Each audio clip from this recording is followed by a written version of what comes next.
আগের ক্লাসে Ibn Battuta সম্বন্ধে আলোচনা করা হয়েছিল। আজকে কিন্তু আব্দুল রাজ্জাক সম্বন্ধে আলোচনা করব। তো আব্দুল রাজ্জাক কে ছিলেন? একজন বিশিষ্ট পণ্ডিত ও পর্যটক।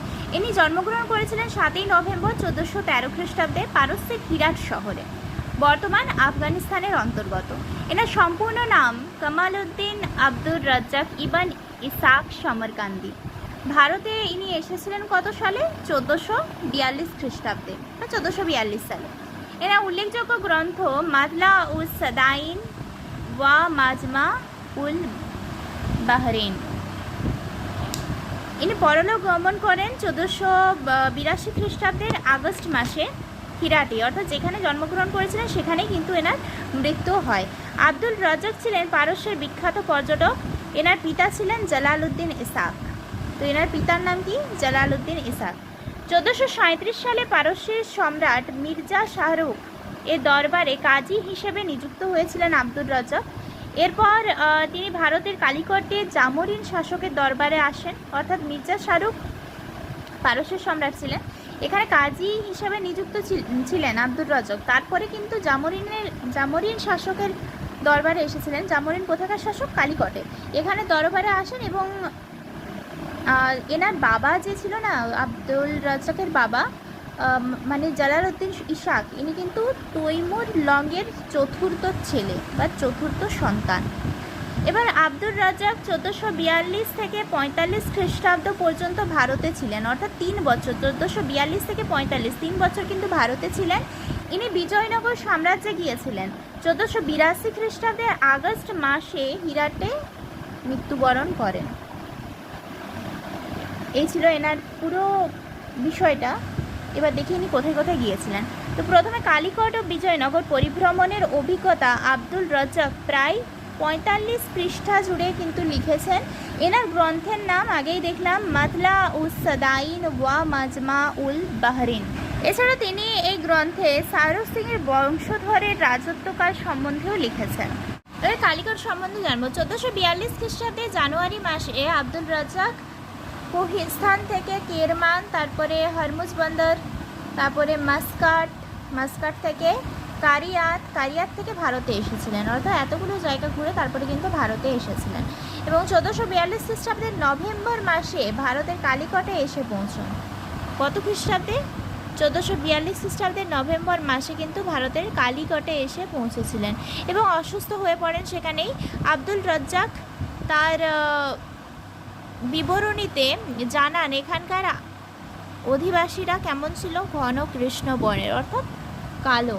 কোথাকার? এখানকার বলতে এই ভারতীয়দের কথা বলা হচ্ছে। ভারতের কালিকট ওখানে তো গিয়েছিলেন, তো ওখানে তার মানে বিবরণী থেকে জানা যায় যে ভারতীয়রা কৃষ্ণ বর্ণের ছিল, ঘন কৃষ্ণ বর্ণের, এবং হাঁটুর ওপর ল্যাঙ্গট পরিধান করতো। ল্যাঙ্গট বলতে এবার কি? ল্যাঙ্গট মানে হচ্ছে যে দাদুরা দেখবে ধুতি পরে থাকে, ওই ধুতিগুলোকে অনেকে আবার গুড়িয়ে পরে না, হাঁটু পর্যন্ত গুড়িয়ে নেয়, ওইভাবে পরে, ওই পরাটাকে ল্যাঙ্গট বলে। তো হাঁটুর ওপর পর্যন্ত কিন্তু ওই ল্যাঙ্গট পরতেন ভারতীয়রা। তাদের এক হাতে ধারালো ছুরি, এক হাতে ছুরি থাকতো আর অন্য হাতে কিন্তু ঢাল থাকতো। মুসলিমরা আরবদের মতো দামি পোশাক পরতেন।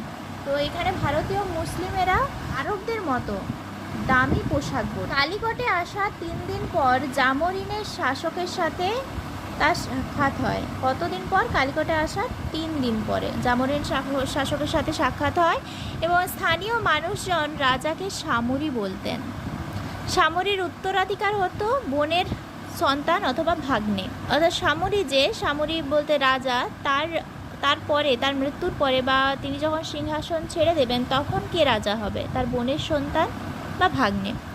রাজসভায় যখন রাজ্জাক রাজার সাথে সাক্ষাৎ করলেন, সেই সভায় প্রায় 2 থেকে 3 হাজার হিন্দু ও কিছু মুসলিম ছিলেন।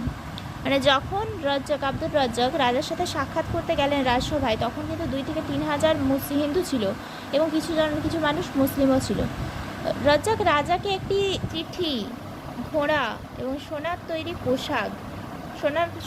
পোশাক বলতে সোনার কাজ করা পোশাক, ঠিক আছে, এবং একটি ঘোড়া, একটি চিঠি এবং নওরোজি টুপি দেন। এই নওরোজি টুপি যেটা না, এই নওরোজি টুপি কিন্তু মানে তখনকার যুগে সব থেকে মূল্যবান একটি টুপি, নওরোজি টুপি। তো আব্দুল রাজ্জাক কিন্তু রাজাকে এই সমস্ত জিনিস দিয়েছে, অর্থাৎ ঘোড়া দিয়েছে, নওরোজি টুপি দিয়েছে, সোনার কাজ করা পোশাক দিয়েছিল এবং একটা চিঠি দিয়েছিল।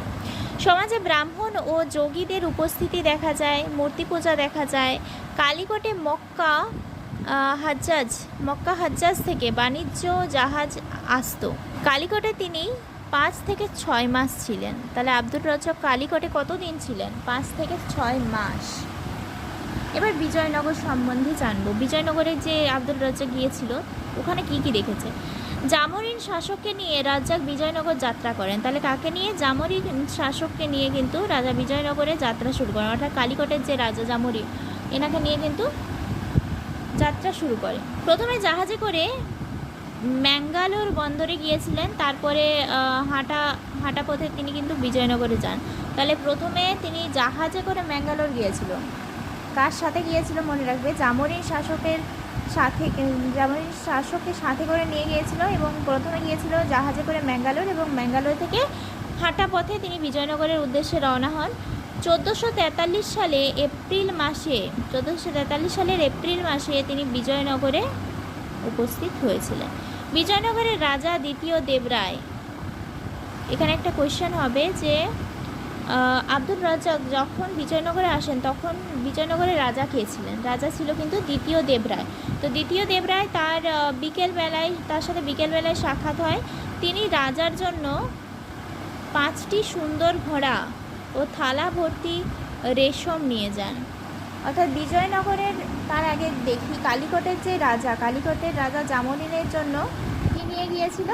তার জন্য নিয়ে গিয়েছিল সোনার কাজ করা পোশাক এবং নিয়ে গিয়েছিল নওরোজি টুপি, ঠিক আছে। এবং বিজয়নগরের যে রাজা তার জন্য নিয়ে গিয়েছিল কি? একটি সুন্দর ঘোড়া ও থালা ভর্তি রেশম। রাজা যে ঘরে বসতেন সেই ঘরে 40টি তাক ছিল। রাজার দুই পাশে ব্রাহ্মণ ও অন্যান্য জাতির লোক থাকতো। দেখি রাজা আব্দুর রাজ্জাক যে বিজয়নগর সাম্রাজ্যে গিয়েছিল সেখানে রাজাকে তিনি কেমনভাবে দেখেছিলেন? রাজার গায়ের রং কিন্তু জলপাইয়ের মতো ছিল নাকি। এবং রাজা খালি গায়ে সাটিনের উত্তরীয়, এটা কোথাকার রাজা? ওই বিজয়নগরের রাজা, অর্থাৎ দ্বিতীয় দেবরায়। তো দ্বিতীয় দেবরায় খালি গায়ে কিন্তু সাটিনের উত্তরীয়, গলায় মুক্তোর মালা পরেছিলেন এবং রাজা দেখতে অনেকটা লম্বা, সুঠাম এবং সুন্দর ছিলেন। আব্দুর রাজ্জাক রাজার সামনে 3 বার মাথা নত করে নমস্কার করেন। এরপর রাজা থালা ভর্তি পান এবং 20 মিতকল কর্পূর, 50 থলি ভর্তি মুদ্রা এবং 500 থলি ভর্তি মুদ্রা দেন। তাহলে আব্দুর রাজ্জাক রাজার জন্য কি কি এনেছিল? আব্দুর রাজ্জাক কিন্তু রাজার জন্য 5টি সুন্দর ঘোড়া এবং থালা ভর্তি রেশম এনেছিল। উল্টে পরিবর্তে রাজা তাকে কি দিচ্ছে? থালা ভর্তি পান, 20 মিতকল কর্পূর এবং 500 থলি ভর্তি মুদ্রা তাকে দেয়। এবং রাজা দ্বিতীয় দেবরায়ের 700টি রানী ছিল, মনে রাখবে। রাজা দ্বিতীয় দেবরায়ের 700 রানী ছিল, আর উপপত্নীও টোটাল রানী আর উপপত্নী মিলিয়ে টোটাল 700 জন ছিল। রাজা সকল সুন্দরী মহিলাকে অর্থের বিনিময়ে তার রাজপ্রাসাদে স্থান দিতেন। বিজয়নগরের দেওয়ান শাসনতান্ত্রিক ক্ষমতা ভোগ করতেন।